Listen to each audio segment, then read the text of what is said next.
How did you find out your best friend was the villain the whole time? At first, I felt guilty going to the town's Halloween party while my boyfriend was homesick, but that guilt instantly evaporated the second I actually spotted him. Just a few feet away, kissing another girl. My best friend Lori gasped when she saw them, fighting back a smile. Something I didn't even notice at the time. Oh no. I'm so sorry. Don't worry, you'll find someone who will fit you more, she said, in a tone like she was holding back a laugh. She grabbed my arm and started dragging me towards them before I yanked it back.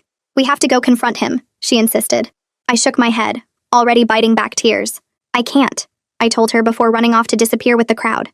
I don't remember walking to the dart booth, but suddenly I was there, grabbing darts and hurling them at balloons with way too much force. Pop, pop, pop. Each balloon felt like a tiny release of the anger building in my chest. I've never met someone so excited about throwing darts, a voice said behind me. I turned to see a guy in a phantom mask leaning against the booth, laughing. If only your aim matched your energy. I looked at the board where only 3 of my darts actually hit a balloon and frowned. Thank you for the advice, but I actually missed on purpose. He grinned and held up his hands. All right, you got me. He leaned over the counter and handed out a ticket to the staff. He started accurately popping each balloon in one go. So, bad night? I paused, rolling the dart in my hand. Terrible. Worst night of my life, maybe, I said quietly. I started telling the masked stranger everything. The cheating boyfriend. The matching costumes. How stupid I felt. He listened to every word without interrupting. When I finished, he was quiet for a moment before saying, You know what the saddest part about this is? I shook my head. The worst part is you're blaming yourself. I can hear it in your voice. Like somehow you missed the signs or weren't enough. He stepped closer. But the truth is, people who cheat aren't looking for something better. They're just looking for something easier. And that's on them, not you. I felt tears forming behind my mask. He smiled softly and added, My mom cheated on my dad last year. Even now, he blames himself. We stood there in silence for a moment, the party noise fading into background static. You want to know something crazy? I asked. He nodded. This is the first time tonight I haven't felt completely shattered. He smiled behind his mask. I don't remember who moved first, but the space between us disappeared and suddenly we were sharing a kiss under the moonlight. The sound of my midnight alarm pulled us apart. Wait, your name, he said, grabbing hold of my hand. I shook my head. I'm sorry this was wrong. I was heartbroken just an hour ago. Thank you for tonight. And I left him, thinking I'd never see him again. The next morning, Lori burst into my room and shoved her phone in my face. Look at this! Isn't it romantic? There were pictures of me and the guy with the mask spreading online through the community with the caption, Looking for the girl from last night. Please contact me. Elliot. My heart nearly stopped at the name. Elliot? The mayor's son? The same Elliot who used to call me bookworm and knock my novels out of my hands in middle school before he transferred schools? No way, I said flatly. It can't be him. That guy last night was so sweet. The Elliot I knew was a little jerk face. Lori's eyes widened. So are you gonna meet with him? I shook my head no. She sighed in relief. Good. You've just gotten over a guy. You can't just go and date another guy. It would be wrong. Plus, would he really be happy to know it's you? I blinked at her harsh reaction. Yeah, I mumbled. I spent the next 3 days avoiding those posters until Elliot walked into my family's bookstore looking for a gift for his mom. He glanced at me behind the counter and his face lit up with recognition. Wait, you're that girl from middle school. The one who loved books. I felt my defenses go up. You're the guy who made fun of me for it. Yeah, he sighed. I was a terrible kid. I'm really sorry about that. I was going through some stuff and I took it out on you. We talked for a bit and I realized he'd changed. He was softer now, kinder. When he was picking out books, I couldn't help myself. So I heard you've been looking for someone. His expression shifted to something vulnerable. Yeah, I met this girl on Halloween and I can't stop thinking about her. I know it sounds crazy, but when you connect with someone like that, even for just a moment, you know it means something. I've dated plenty of people, but that night was the most honest thing you felt in your life. I finished for him. He paused and stared, surprised. But before I could open up, my best friend walked through the doors holding the mask I had worn on Halloween in her hand. Oh, hey, Elliot. I've been meaning to reach out. I'm Lori, the girl you've been looking for. I stared at Lori in complete shock. She smirked at me. And soon, I'd find out the complete truth. What she did to get my ex-boyfriend to cheat. And how Elliot was the perfect tool to ensure I'd hurt forever. Or so she thought. I stood there completely frozen as Lori held up my mask like some kind of prize. Elliot's eyes moved between us, his face showing total confusion. My brain felt like it was short-circuiting trying to process what just happened. How could my best friend lie about being the girl from Halloween? What did she mean about making sure I hurt forever? Lori's smirk got wider as she watched me struggle to speak. Elliot reached for the mask to examine it closer, and I wanted to scream that it was mine, that I was the one he kissed, but my throat felt completely closed up.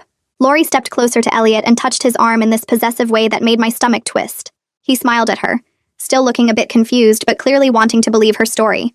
I managed to mumble something about needing to check inventory in the back and basically ran away from them. My hands were shaking, so bad I could barely turn the key to lock the stockroom door behind me. Through the door, I heard them talking, heard Lori's fake sweet laugh, heard the bell on the front door chime as they left together. I flipped the store sign to closed even though it was only 4 in the afternoon. My parents would be mad, but I couldn't deal with customers right now. I sat on the floor in the back room surrounded by boxes of books and just replayed everything from Halloween in my mind. The way Lori had gasped when she saw my ex cheating, but now I remembered that weird smile she was fighting back. She'd said I'd find someone who would fit me better in this tone, like she was holding back a laugh. At the time, I thought I was imagining things because I was so upset. Then she'd grabbed my arm, trying to drag me toward my ex and that girl. She kept insisting we had to confront him right then. Why was she so determined to make me face it in that exact moment? I'd pulled away and run off into the crowd, and Lori had disappeared after that. I didn't see her again for the rest of the night. My phone buzzed, and I saw a text from Lori asking if I was okay and saying Elliot seemed really sweet. I stared at the message, feeling sick. I scrolled through my contacts until I found Miranda Harvey's number. She'd been at the Halloween party and knew basically everyone there. I called her trying to sound casual and asked if she'd had fun at the party. We talked about costumes and music for a few minutes before I carefully brought up Lori. Miranda confirmed she'd seen Lori arrive really late, probably around 12:30 or 1 in the morning. My heart started pounding because I'd met Elliot at the dart booth around 10:30, and we'd talked until midnight when my alarm went off. There was no possible way Lori could have been the girl with him. Miranda asked why I wanted to know, and I made up some excuse about trying to remember when I'd last seen Lori that night. After I hung up, I sat there staring at my phone with this growing feeling of dread. Lori had lied about being there during the time I was with Elliot. She'd lied directly to his face while holding my mask as proof. But why would she do that? What did she have to gain from pretending to be me? The next morning, I dragged myself to work at the bookstore even though I'd barely slept. Freya was already there restocking the fiction section when I walked in. She took one look at my face and asked what was wrong. I'd worked with Freya for 2 years, and she'd always been straightforward and honest, so I told her everything. About meeting the masked guy on Halloween, about Elliot searching for me, about Lori walking in yesterday with my mask and claiming to be the girl he was looking for. Freya's eyes got wider and wider as I talked. When I finished, she set down the book she was holding and said Lori might have done way more than just lie about Halloween. She asked if I'd thought about how my ex ended up at that party with another girl in the first place. The question hit me like a punch to the stomach because I hadn't really thought about it. My ex was supposed to be homesick. How did he end up at the party kissing someone else? Freya reminded me that Lori was the one who convinced me to go to the Halloween party without my boyfriend. She'd come over that afternoon and kept saying he wouldn't mind since he was sick, that I deserved to have fun, that I shouldn't miss the biggest party of the year just because he had a cold. At the time, it seemed like normal best friend encouragement. Lori was always pushing me to be more social and spontaneous. But now with everything else, it felt different. It felt planned. Freya suggested I look at my ex's social media to see if there were any photos from that night that might show when he arrived or who he was with. I pulled out my phone right there behind the counter, my hands shaking a little as I opened his profile. I hadn't looked at his page since we broke up because it hurt too much. I spent my whole lunch break in the stockroom scrolling through my ex's social media and the accounts of people who'd been at the party. Most of the photos were blurry shots of people in costumes dancing or playing games. I found one photo posted by some guy from my ex's friend group that showed a bunch of people near the entrance. The photo was time-stamped at 9:45, before I'd even arrived. I zoomed in on the faces, and my heart stopped. In the background, partially hidden by someone's vampire cape, I could see Lori talking to my ex. She was leaning in close like she was telling him something important, and his face looked serious. This was before he'd kissed that other girl. This was before I'd even gotten to the party. My hands started shaking as I zoomed in more, making sure it was really them. It was definitely Lori's costume and my ex's face. They were together at the party way earlier than Lori had claimed to arrive. My whole body felt cold as I realized what this meant. Lori had been at the party before she said. She'd been there talking to my ex before he cheated on me. She'd seen me arrive and found me right after I witnessed the cheating, like she'd been waiting for it to happen. My hands were shaking. So bad I almost dropped my phone as I took a screenshot of the photo. I zoomed in on Lori and my ex and took another screenshot of just that section. This was proof. Proof that Lori had lied about when she arrived. Proof that she'd been talking to my ex before everything fell apart. I felt anger rising in my chest, hot and sharp. My best friend had set me up. She'd pushed me to go to the party, talked to my ex beforehand, and then appeared right when I needed her most like some kind of hero. And now she was pretending to be the girl I'd connected with, taking away the one good thing from that horrible night. That evening I was reorganizing the mystery section when the bell above the door chimed. I looked up and saw Elliot walking in alone. My heart jumped into my throat as he headed straight toward me. He looked uncomfortable, like he wasn't sure he should be there. He stopped a few feet away and said Lori's story about Halloween night didn't match up with the conversation he remembered. He needed to know the truth about what really happened. I gripped the book in my hands so tight my knuckles turned white. Part of me wanted to tell him everything right then. Show him the screenshots. Explain how Lori had manipulated both of us. But another part of me was terrified. What if he thought I was just jealous? What if he thought I was making things up to break them apart? Lori was his girlfriend now. He might believe her over me. I set the book down carefully and looked at him. Instead of launching into accusations about Lori, I decided to test him. I asked if he remembered what we talked about that night at the dart booth. He said we talked about cheating and relationships. I nodded and asked what specific thing I'd told him about my situation. He said I'd told him about my boyfriend cheating on me at the party. I pushed further, asking what he'd said to make me feel better. Elliot's face got more confused as he tried to remember exact details. I asked him what he'd told me about his own family, about why he understood what I was going through. I could see him searching his memory, trying to recall the conversation. I mentioned how he'd talked about someone in his family dealing with cheating and asked if he remembered who. His face started to change as he realized where I was going with this. Elliot's expression shifted completely when I brought up his mother's cheating. I told him the exact words he'd said that night about his dad blaming himself even though it wasn't his fault. I repeated back what he'd told me about people who cheat looking for something easier, not something better. His eyes got wide and he took a step back like I'd shocked him. He stared at me for a long moment before saying there was no way Lori could know those details. He'd never told anyone else about his mom, not even his close friends. It was too personal, too painful. The only person he'd ever told was the girl at the Halloween party. The girl he'd been searching for. Me. I watched the realization spread across his face as he understood that I was telling the truth. But I could also see the confusion and hurt as he processed what this meant about Lori. Why would she lie about something so specific? What did she have to gain from pretending to be someone she wasn't? The door chimes rang and I looked up to see Lori walking in. Her face went from surprise to something else entirely when she spotted me and Elliot standing close together near the counter. She walked straight over and positioned herself between us, her hand reaching out to touch Elliot's arm. Her smile looked sweet, but her eyes were hard as she glanced at me. I took a step back, my heart starting to pound because I knew what was coming. Lori's eyes started filling with tears and her voice cracked when she spoke. She told Elliot I was trying to steal him because I was jealous of their relationship. She said I'd always been obsessed with him since middle school, making up stories about connecting with him. I felt my mouth drop open because none of that was true. I'd barely thought about Elliot after he transferred schools until Halloween night, but Lori kept going, her performance getting more dramatic with every word. She grabbed onto Elliot's sleeve and said I couldn't stand seeing her happy for once. Elliot looked between us, his face showing confusion and uncertainty. I could see him trying to figure out who was telling the truth. Lori started crying harder, saying she knew I'd try something like this eventually. My chance to explain was disappearing fast as Lori's tears got bigger and her voice got louder. I felt panic rising in my chest because everything was spinning out of control. Then something clicked in my brain and I remembered the books. I interrupted Lori mid-sob and told Elliot to ask her something. I said to ask her what his mother's favorite book genre was, since Lori claimed to have helped him pick out a gift earlier. Lori stopped crying for a second, her face going blank. She looked at me and then at Elliot before saying romance novels, her voice less shaky now. I shook my head and said historical fiction, specifically books about World War II and the Tudor period. Elliot's expression changed completely. He stepped back from Lori and asked her directly why she would lie about being at the bookstore with him. Lori's tears stopped like someone had flipped a switch. Her face went red and she looked at me with pure anger before turning and walking out without saying another word. The door slammed behind her hard enough to make the windows rattle. Elliot and I stood there in awkward silence for what felt like forever. The bookstore suddenly felt too quiet after all that noise. He looked at me and asked quietly if I was really the girl from Halloween. I nodded and walked over to the drawer under the register where I kept my stuff. I pulled out the mask I'd worn that night, the one Lori had been holding earlier when she walked in claiming to be me. Elliot took the mask from my hands and turned it over, studying it like he was making sure it was real. He sat down heavily on the steps leading up to the store's second floor. I sat beside him, leaving some space between us. Both of us were trying to make sense of what Lori had done and why. He'd been dating someone who lied to him while the real girl he'd been searching for was working at this bookstore the whole time. I pulled out my phone and found the screenshot I'd taken earlier.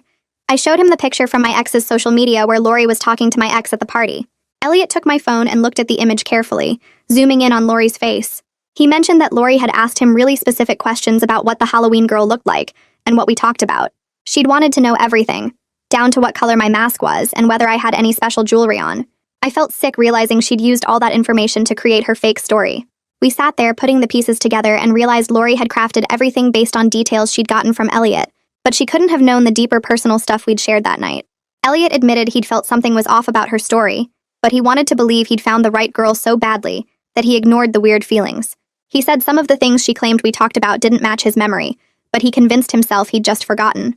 The next few days were weird and tense. I couldn't stop thinking about Lori and what she'd done. I kept going over every conversation we'd had, looking for signs I'd missed.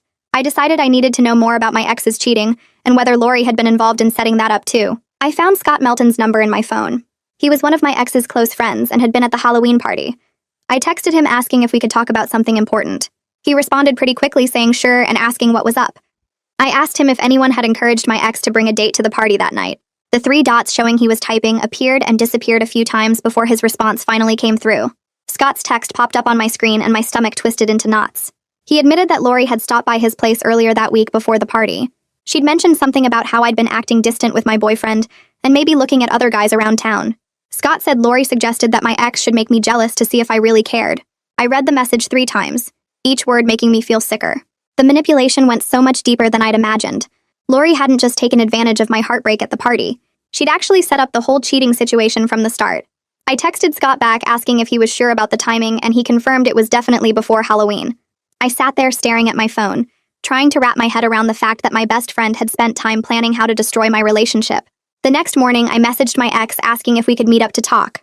He agreed pretty quickly and suggested the coffee shop on Main Street. I got there first and grabbed a table in the back corner where we could have some privacy. When he walked in, he looked nervous and kept his hands shoved in his jacket pockets. He sat down across from me and immediately started defending himself, saying he had his reasons for what happened at the party.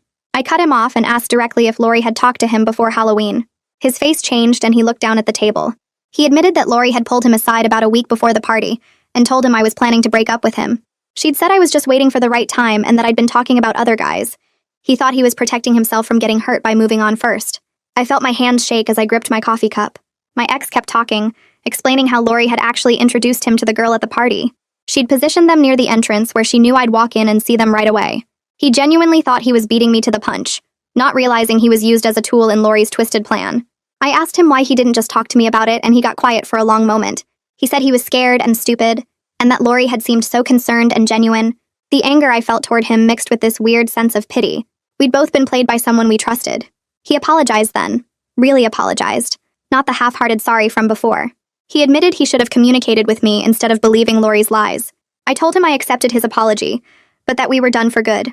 He nodded like he expected that and said he understood. We sat there for another minute in uncomfortable silence before he left.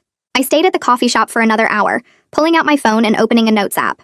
I started writing down everything I knew about Lori's manipulation, creating a timeline of events. She'd talked to my ex a week before Halloween, planted seeds of doubt and jealousy. She'd set up the introduction with the other girl at the party. She'd convinced me to go to the party even though my boyfriend was supposedly sick.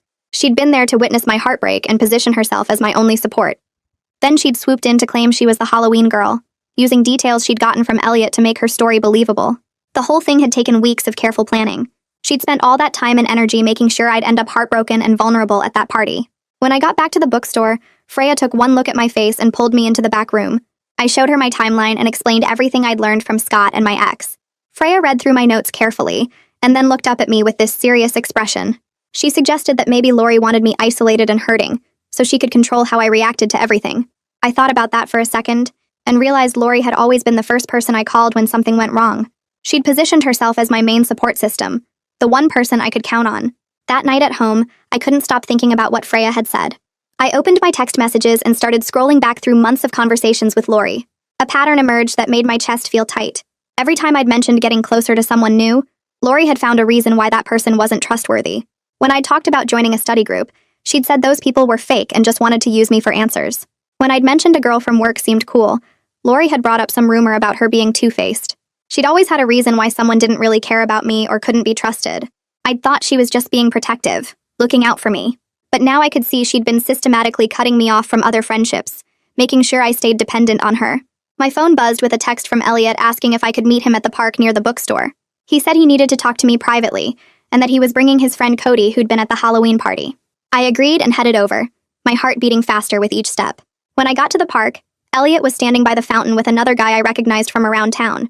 Elliot introduced him as Cody and explained that he'd asked him to come verify some things about Halloween night. Cody smiled at me and said he definitely remembered seeing me and Elliot together at the dart booth. He described my costume in detail, even mentioning the specific color of my mask. Then he brought up how Elliot had talked to him later that night about meeting a girl whose mom had cheated on her dad. Cody said Elliot had been really affected by the conversation and kept saying he needed to find this girl again. This independent verification of everything that happened made my whole body relax. Someone else had witnessed it. Someone who had no reason to lie. Elliot looked relieved too, like he'd been carrying around doubt despite believing me. Then his expression got more serious and he told me he'd broken up with Lori that morning. My stomach dropped.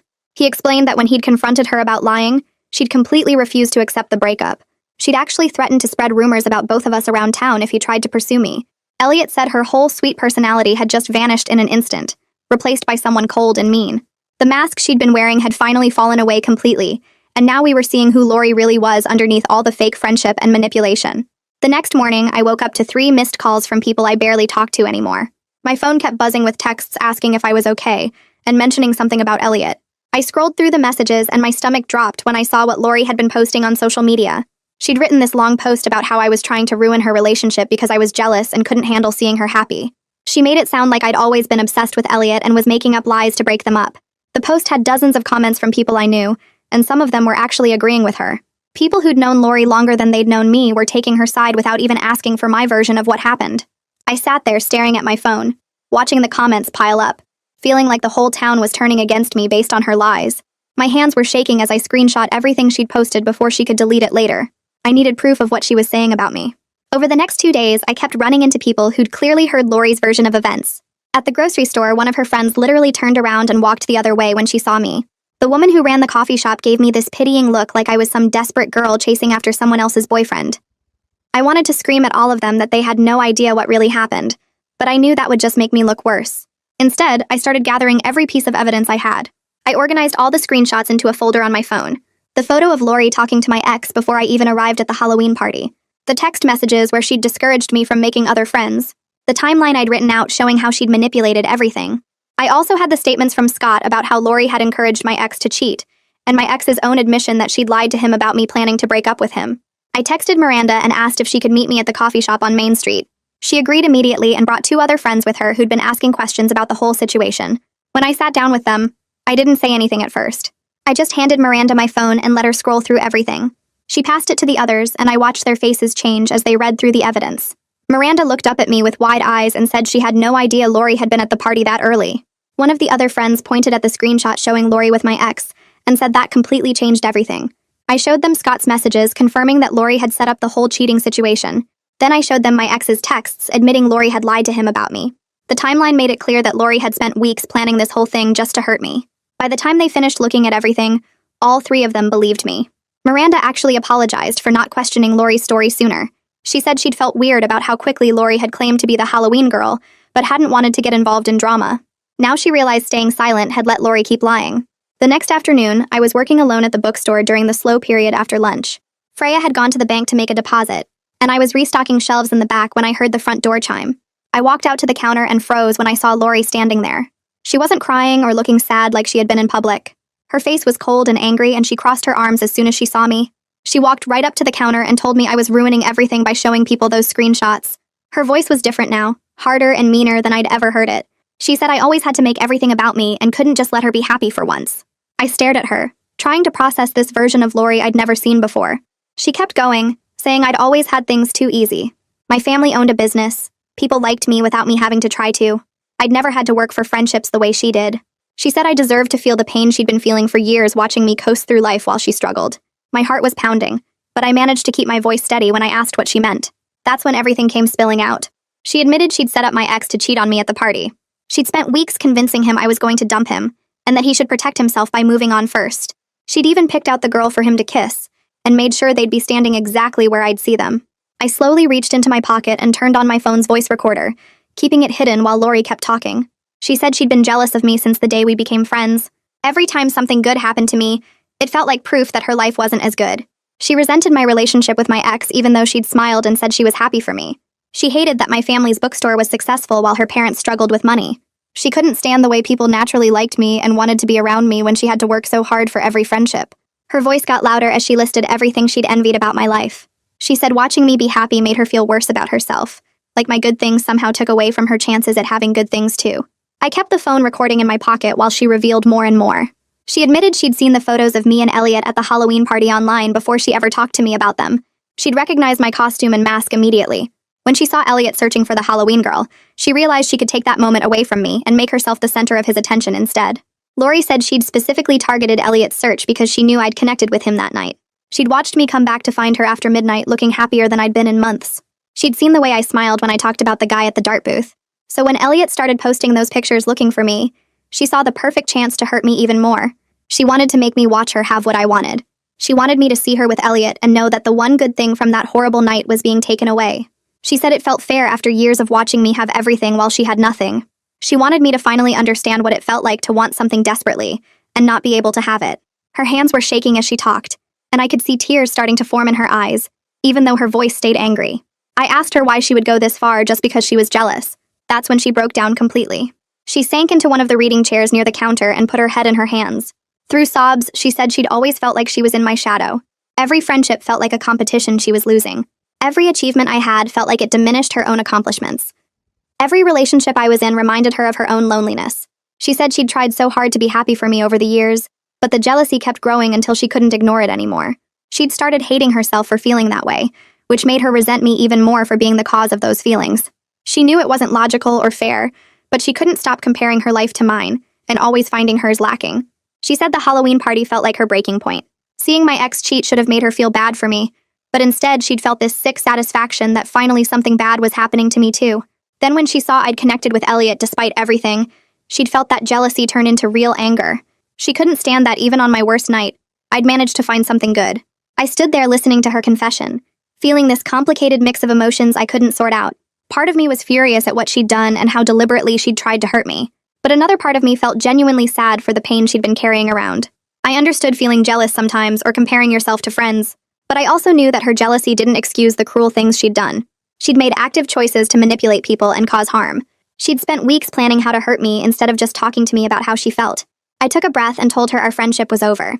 I said I understood she'd been struggling with these feelings, but that didn't make it okay to orchestrate my ex's cheating or lie about being the Halloween girl. I told her she needed to leave the bookstore and stay away from me. She looked up at me with red eyes and started to say something, but I cut her off. I said I hoped she'd get help for the jealousy and pain she was feeling, but I couldn't be her friend anymore after everything she'd done. That's when she noticed my hand in my pocket. Her eyes went wide and she jumped up from the chair. She asked if I'd been recording her and reached for my phone. I pulled it out and stepped back, holding it away from her. She lunged across the counter trying to grab it, saying I couldn't use that recording because she hadn't known I was recording. I kept backing up toward the storage room, keeping the phone out of her reach. She was yelling now, demanding I delete it. Just then, Freya walked in through the back entrance carrying the bank deposit bag. She stopped in the doorway and took in the scene with Lori halfway across the counter reaching for me. Freya asked what was going on, and I told her Lori had just confessed to everything. Freya's eyes went hard, and she told Lori she needed to leave immediately. Lori looked between us, realizing she'd been caught completely.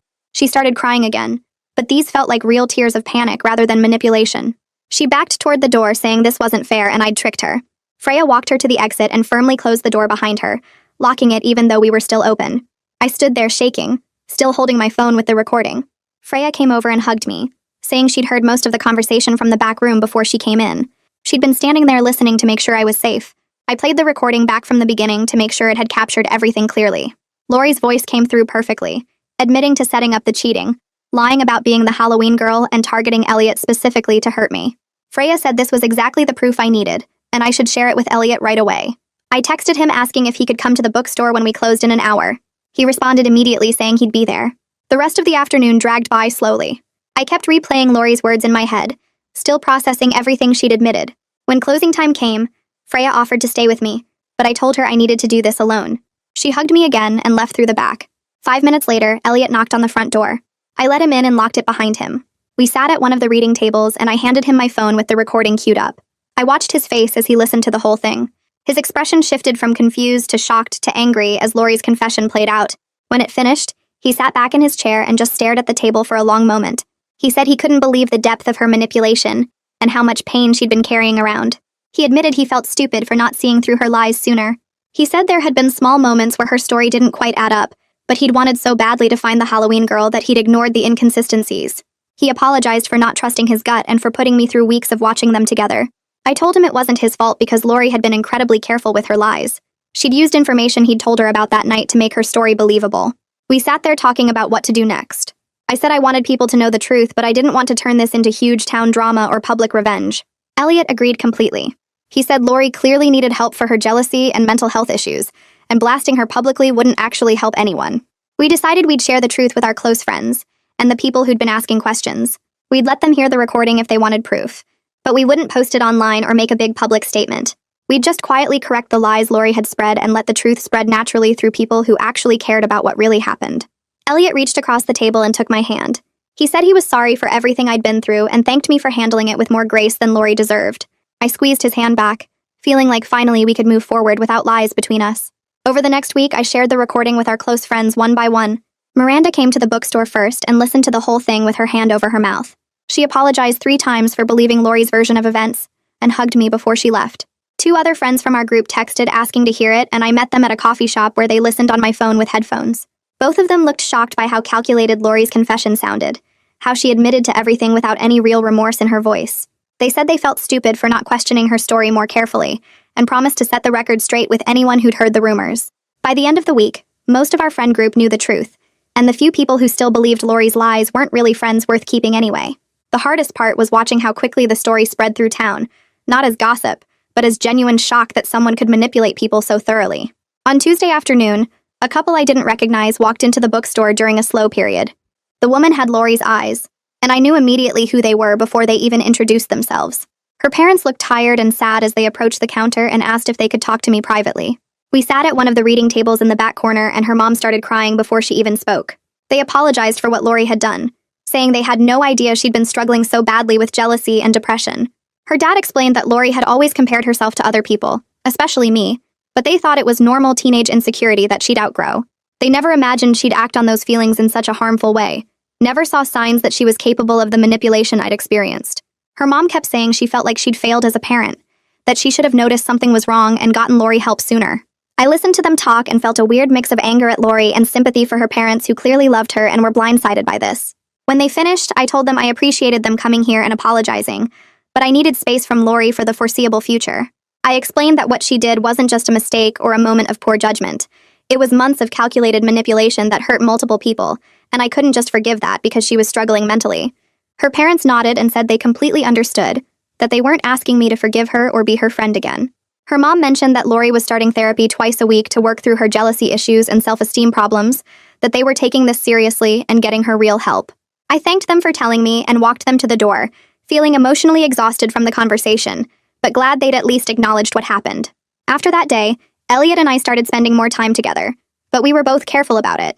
We'd grab coffee between his classes and my shifts at the bookstore, sitting in corner booths where we could talk without the whole town watching. We went on walks through the park where we'd just talk about random things like books and movies and stupid stuff from our childhoods. Neither of us rushed into anything physical or tried to recreate that Halloween night kiss right away. We were both too aware of how badly we'd been manipulated, how Lori had used our connection as a weapon against us, and we needed to rebuild that trust slowly. Sometimes we'd sit in comfortable silence, and that felt more intimate than any grand romantic gesture could have been. We were learning each other again, but this time with our masks off and our real selves showing. One evening, while we were sitting on a bench near the duck pond, Elliot started telling me about the weeks he spent searching for the Halloween girl. He described putting up posters all over town, asking every person he ran into if they knew who she might be, checking his phone constantly hoping someone would reach out. He said he felt crazy doing it, like some character in a movie, but he couldn't shake the feeling that he'd met someone important that night.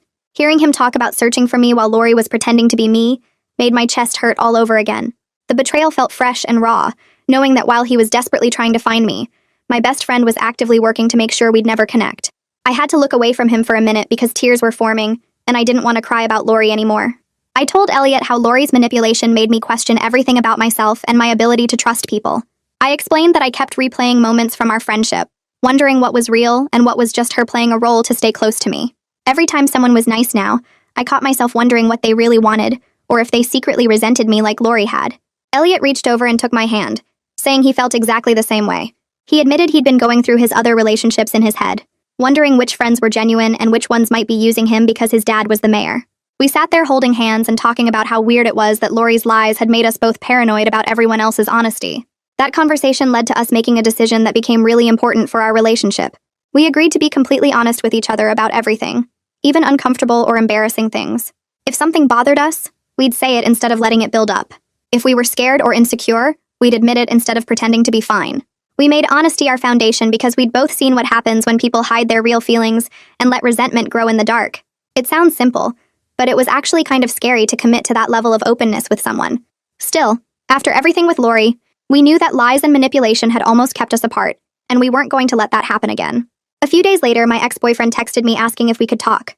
I almost ignored it, but something made me agree to meet him at the same coffee shop where this whole mess had started to unravel. He looked different, less confident maybe, and he got straight to the point. He apologized again for cheating and for believing Lori's lies about me, and then he told me he was cutting ties with her completely. He explained that he'd been working with a therapist on his trust issues, realizing that he'd let Lori poison his view of our relationship because he was insecure. He said he should have talked to me directly, instead of listening to someone else's version of what I was thinking or feeling. The apology felt genuine, and I could see he was actually trying to grow from this. I accepted his apology and told him I appreciated him being honest about everything, but I also made it very clear that we weren't getting back together. That relationship had ended for good reasons that went beyond just the cheating, and I'd moved forward with my life. He nodded like he'd expected that answer and said he understood, that he just wanted to clear the air and take responsibility for his part in the drama. We finished our coffee and parted on decent terms. Not friends, but not enemies either. It felt good to close that chapter properly, instead of leaving it messy and unresolved. Through all of this, Freya became a much closer friend than she'd been before. We started taking our lunch breaks together, and she'd stay after closing sometimes to help me organize shelves while we talked. One day she mentioned how Lori used to make little comments about her, nothing major but enough to make me feel slightly uncomfortable around Freya. I realized Lori had been doing that with several people, subtly creating distance between me and anyone who might become a close friend.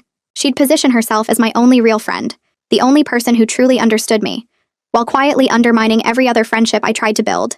Now I made a real effort to strengthen the friendships Lori had tried to damage, reaching out to people I'd drifted away from and rebuilding those connections.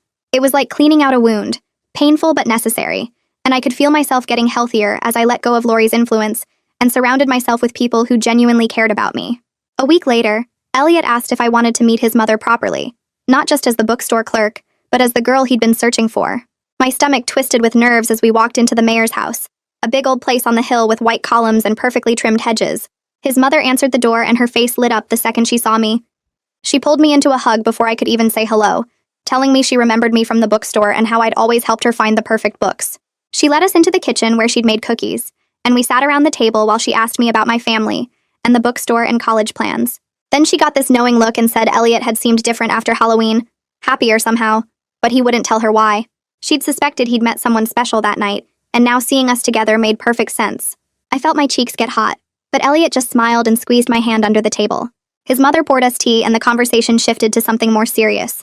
She started talking about how marriage takes real work, especially after trust gets broken. She explained that last year she'd made a terrible mistake and had an affair with someone from her book club. Elliot's father found out and their whole world fell apart for a while. She said the months after were the hardest of her life, watching her husband blame himself and question everything about their relationship. But they decided to try therapy instead of giving up, going to sessions twice a week where they had to be completely honest about their feelings and fears. The therapist made them do exercises where they practiced talking about hard things without getting defensive or shutting down.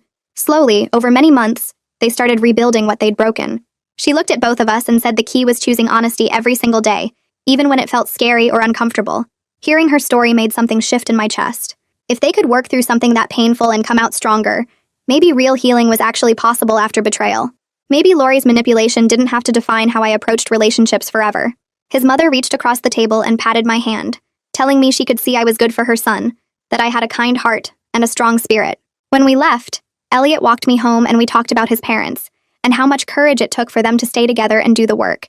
He said watching them go through that had taught him the value of honesty, which was probably why our conversation on Halloween night had felt so important to him. 2 months after the Halloween party, Elliot and I finally went on our first real date. We'd been spending time together at the bookstore and taking walks around town, but this felt different, more official somehow. We chose a restaurant in the next town over, about 30 minutes away, where we could just be ourselves without everyone watching and gossiping about the mayor's son and the bookstore girl. The drive there was easy, with music playing and both of us singing along badly to songs on the radio. We talked about everything and nothing, the way you do when you're comfortable with someone but still excited to learn more. The restaurant was this small Italian place with checkered tablecloths and candles on every table. We ordered pasta and shared garlic bread, and the whole night felt natural and easy, like continuing the conversation we'd started under the moonlight at the party. We laughed about how complicated the path had been to get here, with Lori's lies and the bookstore confrontation and all the drama in between. Elliot said he'd never forget the look on Lori's face when she realized her story was falling apart, and I admitted I'd replayed that moment in my head more times than I wanted to count. But we both agreed it was worth it.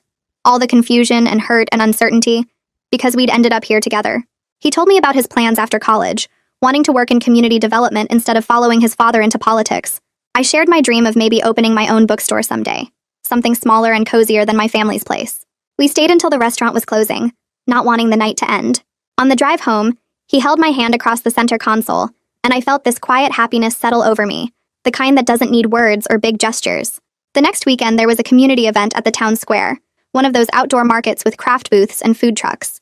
I went with Freya, browsing handmade jewelry and trying samples from the bakery stand. That's when I saw Lori across the crowd, standing near the fountain with her arms wrapped around herself. She looked smaller somehow, less sure of herself than she used to be.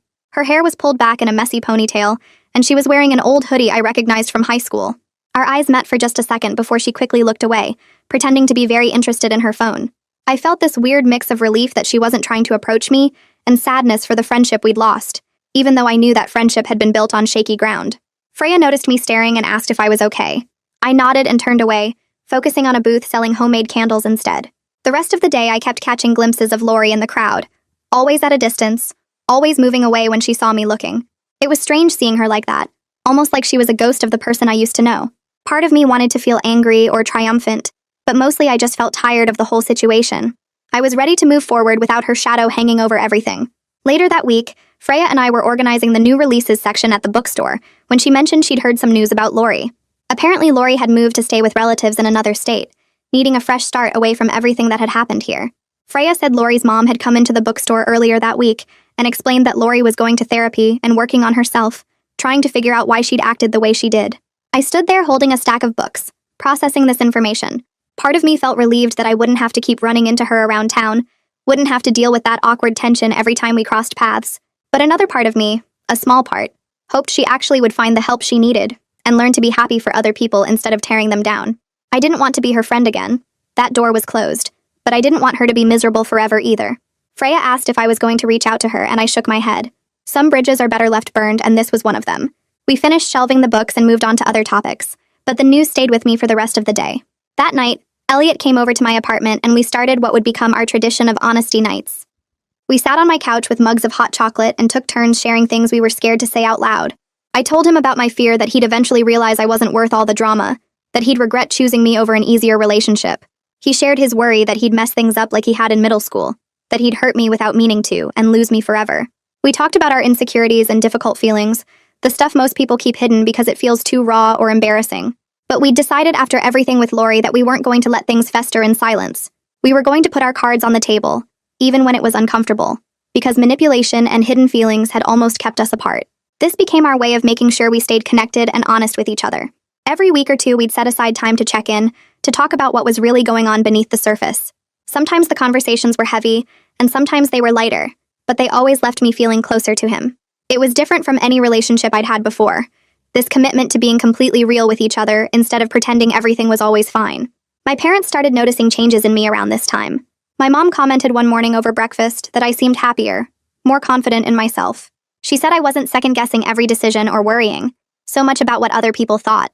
My dad agreed, mentioning that I'd been smiling more and seemed more relaxed than I had in months. Then my mom dropped a bomb, admitting they'd never quite trusted Lori, but didn't want to interfere in my friendships.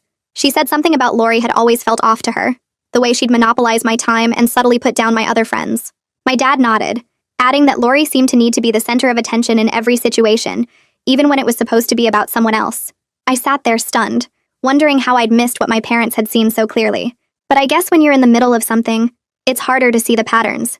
They told me they were proud of how I'd handled everything, standing up for myself and choosing honesty over revenge. My mom hugged me and said she was glad I'd found someone like Elliot who treated me with respect and kindness. The conversation made me realize how much their support had meant through everything, even when I didn't fully recognize it at the time. Sitting in my room that night, I thought about everything that had happened since Halloween. Lori's betrayal had cut deep. There was no denying that. Finding out your best friend had been manipulating you and tearing down your relationships felt like the ground dropping out from under your feet. But in a strange way, it had also taught me something valuable about trusting my own instincts. I'd ignored little warning signs about Lori for years. The subtle comments that made me feel bad about myself, the way she'd discourage me from getting close to other people, how she always needed to be involved in every aspect of my life.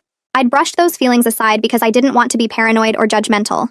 Now I understood that sometimes your gut knows things your brain hasn't caught up to yet. I was building healthier relationships now, with Freya and other friends who celebrated my successes instead of competing with me. I was learning to recognize when someone's friendship felt conditional, or based on comparison rather than genuine care. The experience had been painful, but it had also made me stronger and more aware. I wasn't going to let someone treat me that way again, because now I knew what real friendship looked like, and what it definitely didn't look like. The following weekend, Elliot and I were walking through the park when he stopped and turned to face me. He said he'd been thinking about how I'd handled everything with Lori, and wanted me to know how much he respected the way I'd approached the situation. He explained that watching me choose honesty and truth over revenge or retaliation had shown him the kind of person I truly was. He said a lot of people would have wanted to hurt Lori back, to publicly shame her or make her life difficult, but I'd taken the high road. I'd gathered the evidence and shared the truth with people who needed to know, but I hadn't tried to destroy her or make her suffer. Even when she'd threatened to spread rumors about us, I'd stayed focused on moving forward instead of getting dragged into a war. Elliot said that level of grace under pressure was rare, and it made him even more sure about us. I felt my throat get tight with emotion because his words meant more than he probably realized. After months of feeling stupid and foolish for not seeing Lori's manipulation sooner, hearing that someone saw strength in how I'd handled it helped heal something inside me. We kept walking, his arm around my shoulders, and I felt grateful for the strange path that had led us here. The Halloween party that started with heartbreak had somehow ended with something real and honest, and that felt like the best possible outcome. The Winter Festival came 3 weeks later, and Elliot asked if I wanted to go with him. I said yes without hesitation. We walked through the town square holding hands while white lights hung from every lamppost and the smell of hot chocolate filled the cold air. People were everywhere, bundled in coats and scarves, their breath making little clouds in the freezing night. I spotted a few familiar faces from the crowd who had believed Lori's rumors when she first started spreading them. One woman from my mom's book club stopped us near the ice skating rink. She touched my arm gently and told me she was sorry for judging the situation without knowing the full story. She said she should have talked to me directly, instead of listening to gossip. Another guy from Elliot's high school friend group came up and shook Elliot's hand, admitting he'd been wrong to question our relationship. He said seeing us together made it clear that whatever Lori had claimed was obviously not true. Each apology felt like a small weight lifting off my shoulders. Elliot squeezed my hand after each interaction, and I could feel his support without him having to say anything. We grabbed hot cider from a booth and found Cody standing near the carousel with a huge grin on his face. He walked over and immediately started laughing before he even said anything. He looked at Elliot and said the whole search could have been avoided if Elliot had just paid attention to basic details. Cody explained that I'd been wearing the same perfume at the bookstore that I wore on Halloween night, something Elliot should have noticed right away if he'd been thinking clearly.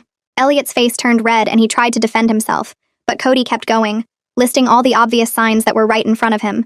The mask sitting on the bookstore counter, the way I finished his sentence about the most honest thing he'd felt, even the fact that I knew specific details about his mom's reading preferences.